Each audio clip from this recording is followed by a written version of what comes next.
अस्सलाम वालेकुम मेरे सादा से पाकिस्तानी। मेरा नाम रेहान तारिक है और आप मेरा यूट्यूब चैनल और फेसबुक पेज देख रहे हैं। चीफ ऑफ द आर्मी साहब जनरल सैयद हाफिज़ आसिम मुनीर साहब खासे मुतहर्रिक हैं। मुल्क में सियासत नहीं हो रही है क्योंकि कोई भी पॉलिटिकल पार्टी इस वक्त एक्टिव नहीं है। अगर है भी इक्का दुक्का तो एक दूसरे से दस्तोगरेबा दिखाई दे रहे हैं और उस पर सोने पे सुहागा ये कि स्टेटमेंट एक और है जो बहुत बड़ा है और सियासी जमातों के ऊपर आने वाले दिनों में बिजली बनकर गिरेगा, और वो ये है कि कोई भी सियासी जमात मुल्क से मुखलिस नहीं है। यानी आने वाले दिनों में आपको यही बयानियां जोर पकड़ता हुआ सुनाई देगा कि मुल्क में कोई भी ऐसा सियासी लीडर या सियासी पार्टी नहीं है जो मुल्क से मुखलिस है। और ये मैं नहीं कह रहा, बल्कि खुद सियासी जमातों के करता धरता कह रहे हैं, खुद कंसर्न क्वार्टर्स कह रहे हैं, खुद पावर्स दैट बी कह रही हैं। और इस बयानिए को एक सोची समझी प्लानिंग के तहत प्रमोट किया जा रहा है, इसलिए ताकि लोगों का एतबार भी जो सियासी जमातें हैं, पॉलिटिकल पार्टीज़ हैं, उनसे हटाया जा सके, उठाया जा सके। क्योंकि एक प्लानिंग के तहत ये कहा जा रहा है कि बहुत सारे ऐसे पॉलिटिकल फेसेस हैं जो पहले मोटरसाइकिल पे थे और उसके बाद उन्होंने बड़ी बड़ी एम्पायर्स खड़ी कर ली, और नाम लेकर कहा जा रहा है कि ये वो लोग हैं जो मुल्क का नासूर हैं। यानी सियासतदानों को गंदा करो, सियासी जमातों को गंदा करो, इन सियासी जमातों को कॉर्नर करो, इन पर एहतसाब का शिकंजा कसो, इनके लोगों को उठाओ, इनको जेलों में डालो, पॉलिटिकली विक्टिमाइज करो और एक बयानिया बनाओ कि मुल्क में कोई election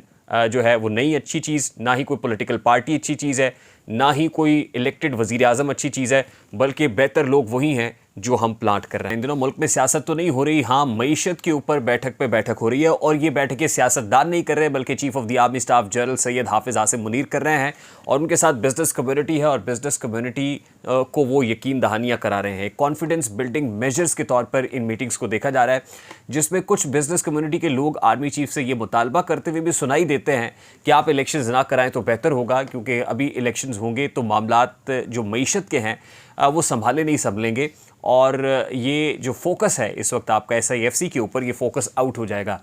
Lahore chamber of commerce and industries के प्रेसिडेंट काशिफ अनवर साहब को ये कहते हुए सुना गया कि जिस वक्त वो chief of the army staff से मिलने के लिए गए तो उन्होंने ये सोल्यूशन प्रपोज किया कि अभी जो केयर टेकर सेटअप चल रहा है, इस केयर टेकर सेटअप को प्रोलॉन्ग किया जाए और तब तक चलाया जाए जब तक मईशत ट्रैक पे नहीं आ जाती। खैर, अब ये तो इस सारे मामले का एक एस्पेक्ट है, एक पहलू है, और तमाम तर सूरत हाल इसी पहलू के गिर्द घूमती भी है, लेकिन इसको करना इतना आसान नहीं है। इसके लिए जो आसानी पैदा करने की कोशिश है दरअसल वही की जा रही है, और chief of the army staff business community को ये यकीन दहानी करा रहे हैं कि इस वक्त जो कारोबारी सूरत हाल बड़ी मखदूश है, ज़र मुबादला के ज़खायर पाकिस्तान में नहीं आ रहे हैं, एक्सपोर्ट्स नहीं हैं, और ज़ाहिर एक्सपोर्ट्स होंगी भी कैसे कि जब कॉस्ट ऑफ प्रोडक्ट्स बहुत ज़्यादा है,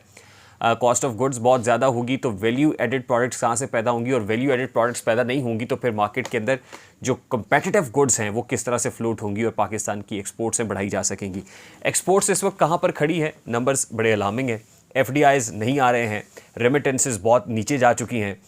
और बिज़नेस कम्युनिटी बहुत परेशान है, और यही वजह है कि शटर डाउन हड़तालें हो रही हैं। जो छोटे ताजर हैं वो भी दुकानें बंद करके सड़कों पे आने पर मजबूर हैं। तो ऐसे में वक्त की नज़ाकत को देखते हुए बिज़नेस कम्युनिटी को इकट्ठा किया हुआ है। सवाल यह है कि बिज़नेस कम्युनिटी को देने के लिए, यानी हौसले के लिए ऐसी क्या चीज़ है। तो बहुत सारी ख़बरें इस वक्त जब सुनाई देती हैं तो यूँ लगता है कि जैसे पाकिस्तान के अंदर एक माशी इनकलाब आने वाला है, क्योंकि ख़बर ये फ्लोट की जा रही है, केयर टेकर प्राइम मिनिस्टर की तरफ से सबसे पहले ये कहा गया कि सऊदी अरब $25 अरब दे रहा है, और किसी भी सऊदी मुल्क की तरफ से गल्फ़ रीजन से ये तारीख़ी सरमायाकारी होगी। आज से पहले सऊदी अरब ने $25 अरब की सरमायाकारी नहीं की, और ज़ाहिर है $25 अरब इज़ लाइक समथिंग ह्यूज। और बात सिर्फ यहीं तक नहीं है, बल्कि $25 अरब के साथ साथ UAE का $10 अरब और फिर कुवैत और कतर के $25 से $30 अरब की बातें भी हो रही हैं, और कुल मिला के जिस वॉल्यूम ऑफ फंड्स की बात की जा रही है वो $100 बिलियन, $100 अरब की बात की जा रही है। अब $100 अरब यानी पाकिस्तान जिस IMF से $3 अरब लेने के लिए नाक से लकीरें निकाल रहा था और फिर उसका स्टैंड बाय अरेंजमेंट लेने में कामयाबी को अपनी कामयाबी करार देता रहा, ढोल पीटता रहा, जश्न होते रहे, वो मुल्क अब $100 अरब लेगा, और फिर ताजर भी मान जाएंगे, लोग भी मान जाएंगे, और लोगों को अंदाज़ा हो जाएगा कि मामलात बड़े ठीक हो गए हैं, और फिर लोग ये कहेंगे कि आर्मी ही मुल्क का कंट्रोल संभाले रखे, इलेक्शंस ना ही हो तो बेहतर है। अब ये सब कुछ होगा कैसे? क्या ये महज ढकोसला है? क्या हाथी के दांत खाने के और दिखाने के और हैं? और फिर ऐसे मौके पर सऊदी अरब का रोल कितना इंपॉर्टेंट होने जा रहा है मुल्क के अंदर, इस सब पर बात करते हैं आगे चल के। लेकिन उससे पहले जो बात बड़ी अलार्मिंग है, अब आई डोंट नो ये जो बिज़नेस कम्युनिटी से ताल्लुक़ रखने वाले लोग मुलाकातें करके आ रहे हैं, ये अपने तौर पर ऐसी बात कर रहे हैं या वाकई ये बातें हुई हैं, ज़ाहिर है जब chief of the army staff से कोई बात मंसूब की जाती है तो बड़ी ही एहतियात का दामन जो है वो थामे रखना ज़रूरी है। और इस एहतियात को मलूज़ ख़ातिर रख के ये बड़े बड़े नामी गिरामी लोग, उसमें ज़ुबैर मोतीवाला साहब हों, अंजुम निसार साहब हों, काशिफ़ अनवर साहब हों, ये जो गुफ्तगू कर रहे हैं वो गुफ्तगू सुन के तो ये लग रहा है कि जैसे chief of the army staff इस मोड में है कि अब क्रैकडाउन करना है। और ये क्रैकडाउन सिर्फ करप्शन करने वालों के ख़िलाफ़ नहीं करना, बल्कि ये क्रैकडाउन मीडिया के ऊपर भी होगा। मेन स्ट्रीम मीडिया पे से तो रूल्स एंड रेगुलेशंस, और आपको पता है बहुत रेगुलेटेड मीडिया है कि पैमरा की तरफ से एक लेटर आ जाता है, लेटरबाजी होती है, नोटिस इशू किए जाते हैं, हरजाने हो जाते हैं, और वो तो बड़ा कंट्रोल्ड मीडिया है। और मेन स्ट्रीम मीडिया पे शायद ही आपको कोई ऐसी खबर देखने को इन दिनों मिले जो कोई नेगेटिव खबर हो, या जिससे कंसर्न क्वार्टर्स को कोई नुकसान पहुँचे, या जिससे जो है वो करता धरता जो लोग हैं इस वक्त मुल्क के, उनको कोई नुकसान पहुँचे, उनकी ज़ात को डैमेज किया जा रहा हो, या उन पर कोई क्रिटिक ही हो। इवन ऐसी खबरें तो आपको बहुत कम देखने को मिल रही हैं। यानी mainstream media censored media है, और अगर कोई अनसेंसर्ड न्यूज़ या आप in true spirit and sense news कहें तो वो आपको सोशल मीडिया से मिलती है। लेकिन अब ये बात सुनने में आ रही है कि chief of the army staff ने ये दो टोक अंदाज में कहा है कि हम कीपैड वॉरियर्स को कंट्रोल करेंगे। वो कहते हैं कि सोशल मीडिया पर टास्क फोर्स बना रहा हूँ, और जितने भी कीपैड वॉरियर्स हैं हम इनको कंट्रोल करेंगे। ये जुमला आर्मी चीफ से मंसूब करके सामने आ रहा है कि chief of the army staff ने ये कहा है कि सोशल मीडिया से मुतालिक एक टास्क फोर्स बन रही है। अब पता नहीं वो किस टास्क फोर्स की बात कर रहे हैं, क्योंकि उससे पहले टास्क फोर्स कहाँ होती है, कहाँ मॉनिटरिंग होती है, ये तो नहीं पता। लेकिन जब एक्शन लेना होता है तो एक ब्लैक वीगो बड़ा मशहूर है, फिर किसको कहाँ से उठाना है, किसको कहाँ पहुँचाना है, किसका सॉफ्टवेयर कैसे अपडेट करना है, शुमाली इलाका जात में लेके जाना है या क्या है, मतलब ये राज अब कोई राज नहीं है। और मुल्क में बड़े बड़े बोलने वाले खामोश बैठे हुए हैं, वो उनकी ज़बाबंदी है, वो बोलना चाहें भी तो बोल नहीं सकते हैं। बहुत सारे ऐसे लोग हैं जो मुल्क में है ही नहीं, मुल्क से गए हुए हैं। मोहित पीरज़ादा एक हैं, साबिर शाकिर एक हैं, अरशद शरीफ मरहूम तो इस दुनिया फ़ानी से ही चले गए, इमरान रियाज़ का कोई पता नहीं है। बोलते जो चंद हैं सब ये शर पसंद हैं, इनकी खींच ले ज़बां, इनका घूंट दे गला, मैंने उससे ये कहा। ये हबीब जालिब साहब ने कहा था। ये जनरल ज़ियाउल हक के दौर में कहा गया था, और आज जनरल ज़िया का दौर तो नहीं है, आज जनरल आसिम मुनीर का दौर है। लेकिन जनरल आसिम मुनीर अपने इस दौर में ये कह रहे हैं कि टास्क फोर्स बन रही है, और वो टास्क फोर्स सोशल मीडिया यानी कीपैड वॉरियर्स को मॉनिटर करेगी, और फिर उन कीपैड वॉरियर्स पर जो है वो क्रैकडाउन होगा। अब वो क्रैकडाउन किस सूरत में होगा, क्या कोई ज़िंदगी तंग होगी लोगों की, क्या पकड़ धकड़ होगी, मुल्क से बेदखल किया जाएगा, मुल्क से बाहर फ़रार करा दिया जाएगा, भिजवाया जाएगा, उनको कैसे कंट्रोल करना है, कैसे चुप कराना है। क्योंकि मैं ये इसलिए कह रहा हूँ ये सब बातें कि इमरान रियाज़ कहाँ है। मतलब मैं इमरान रियाज़ से नज़रियाती इख्तलाफ ज़रूर करता हूँ, बहुत सारी चीज़ों पे हमको डिफरेंस ऑफ ओपिनियन ज़रूर होगा, लेकिन इसका मतलब ये नहीं है कि मुझे ये ना पता हो कि वो हैं कहाँ, या जो फंडामेंटल राइट्स हैं लोगों के वो वायलेट हों। जब सब लोग ये आवाज़ उठा रहे हैं कि उसको बाजियाब कराया जाए, या उसको किसी अदालत भी कह के थक के खामोश हो गई कि उसको प्रोड्यूस किया जाए, लेकिन इस रियासत पाकिस्तान के एक शहरी को अदालत के सामने प्रोड्यूस नहीं किया जाता, और कानून नाफिज करने वाले इदारे जो हैं वो अदालत से भी खिलवाड़ कर रहे होते हैं, वहाँ भी हंसी मजाक कर रहे होते हैं। तो ऐसे माहौल के अंदर जब ये स्टेटमेंट सामने आएगा कि कीपैड वॉरियर्स को, अगर तो इसका जो इशारा है वो किसी एक पर्टिकुलर पार्टी की तरफ है या एक ख़ास स्कूल ऑफ थॉट की तरफ है, तो भी मैं इसको कंडेम करता हूँ, ये पॉलिटिकल विक्टिमाइजेशन होगी। अगर मेजॉरिटी की तरफ है, पूरी सभी को ये बात कही जा रही है, तो फिर भी मैं इसको कंडेम करता हूँ। अलार्मिंग है कि आर्टिकल 19 ऑफ द कॉन्स्टिट्यूशन की खुल्लम खुल्ला खिलाफ वर्जी है। ठीक है, लोग तनकीद करते हैं, तनकीद करना हक है। कोई बिलो द बेल्ट जाता है, कोई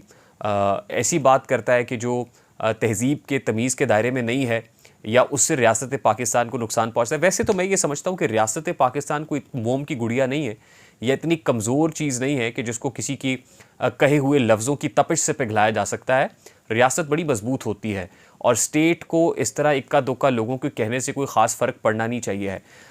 दूसरी इंपॉर्टेंट चीज़ जो इस मीटिंग के से बाहर आ रही है और कंटेंट सामने आ रहे हैं, वो ये है कि आर्मी चीफ से मंसूब किया जा रहा है कि कुछ सियासतदानों का नाम उन्होंने लिया है। असद कैसर का नाम लिया है, परवेज़ खट्टक का नाम लिया है, इमरान इस्माइल का नाम लिया है, और फिर ये कहा है कि देखिए कि ये लोग वो हैं जो मोटरसाइकिल पे थे, और मोटरसाइकिल पे यानी तमसील दी जा रही है कि इनके पास कुछ नहीं था, कंगले थे जिसको उर्फ़ आम में कहते हैं, और अब देखिए इन्होंने एम्पायर्स खड़ी कर दी हैं। यानी उनका इशारा सियासतदानों की तरफ है कि सियासतदानों ने मुल्क में बड़ी करप्शन की है,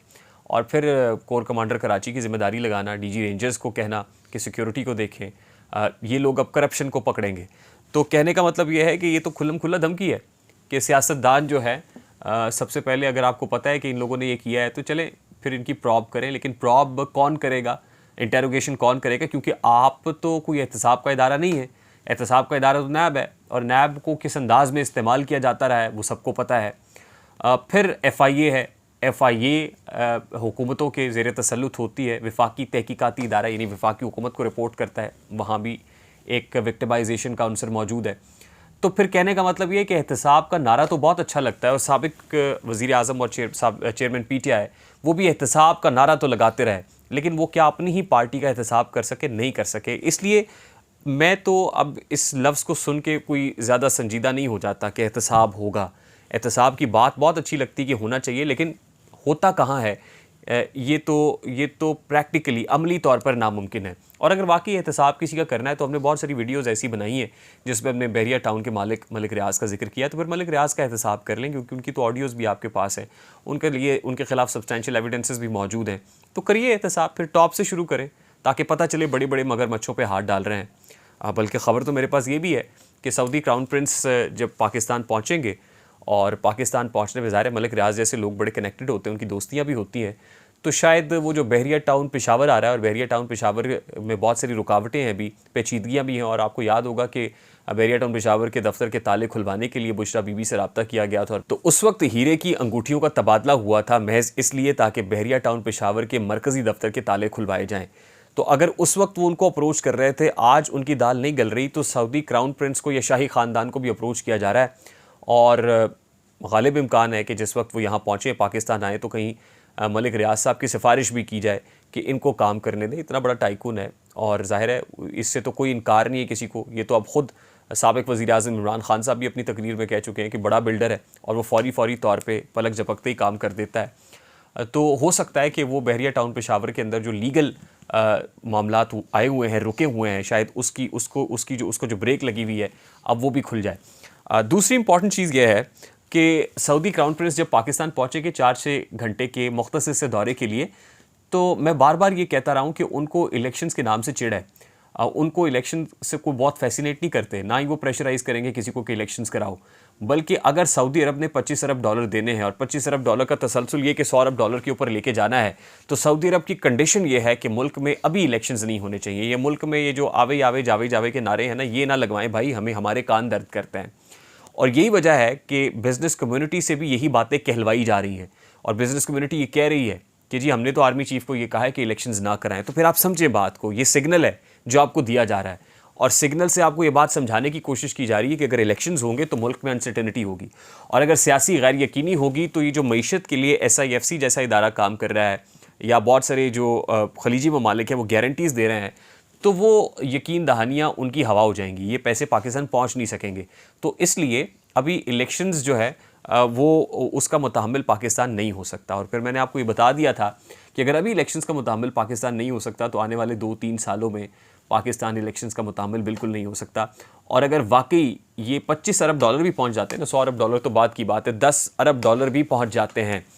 तो ये नारा लगना शुरू हो जाएगा कि इसका क्रेडिट जो है वो आसिम मुनीर साहब के सर है, और कंसर्न क्वार्टर्स ने बड़ा ज़ोर लगाया है, और उन्हीं की यकीन दहानियों पर इन ममालिक ने पैसे देना शुरू किया। और जहाँ आम आदमी ईज़ ऑफ होगा, अभी एक प्लानिंग के तहत आम आदमी का जो गला है वो दबाया जा रहा है, या उसकी ज़िंदगी जीरन की हुई है, ये जैसे ही थोड़ा सा सांस लेगा, ये मामला ठीक होना शुरू होंगे, लोगों की आंखें खुलना शुरू होंगी, तो लोग फिर जो बैड इमेज है उसको गुड इमेज में तब्दील कर दिया जाएगा। देखिए ना आप कि कीपैड वॉरियर्स को रोकना, कंट्रोल करना, गालम गलोच को रोकना, जो बैड इमेज है उसको रोकना, एक मस्बत फ़ज़ा कायम करना, और दूसरी तरफ से इकनॉमिक महाज के ऊपर जो है कुछ ऐसी चीज़ें करना जिससे लोगों को ब्रीदिंग स्पेस मिले, या कम अज़ कम मिलने के इम्कानात हों, तो इसका मतलब आप समझ लीजिए कि लोग भी कहना शुरू हो जाएंगे। आज तो सऊदी क्राउन प्रिंस कह रहे हैं, ये बिज़नेस कम्युनिटी कह रही है ना, तो कल को पाकिस्तान की जनता भी कह रही होगी कि हमें इलेक्शंस नहीं चाहिए। आने वाले दिनों में आपको यही बयानिया बनता हुआ नज़र आएगा कि मुल्क में इलेक्शंस नहीं चाहिए हमें। भाई ऐसे इलेक्शन से तो बेहतर है कि आप केयर टेकर सेटअप ही चलाते रहें, और फिर आप 2-3 साल तक यही सिस्टम इसी तरह से चलता हुआ देखेंगे। तो मेरे सादा से पाकिस्तानियों, अभी ये जंग ख़त्म होने वाली है कि सदर ममलिकत तारीख़ देंगे या इलेक्शन कमीशन ऑफ पाकिस्तान तारीख़ देगा, यहाँ जो मर्ज़ी तारीख़ दे दे, तारीख़ असल में उसी की चलेगी कि जो बैरून मुल्क से मुल्क में 4-6 घंटे के लिए क़याम के लिए आ रहा है। मुझे रेहान तारिक को इजाज़त दीजिए, अपना बहुत सारा ख्याल रखिएगा। अस्सलाम वालेकुम।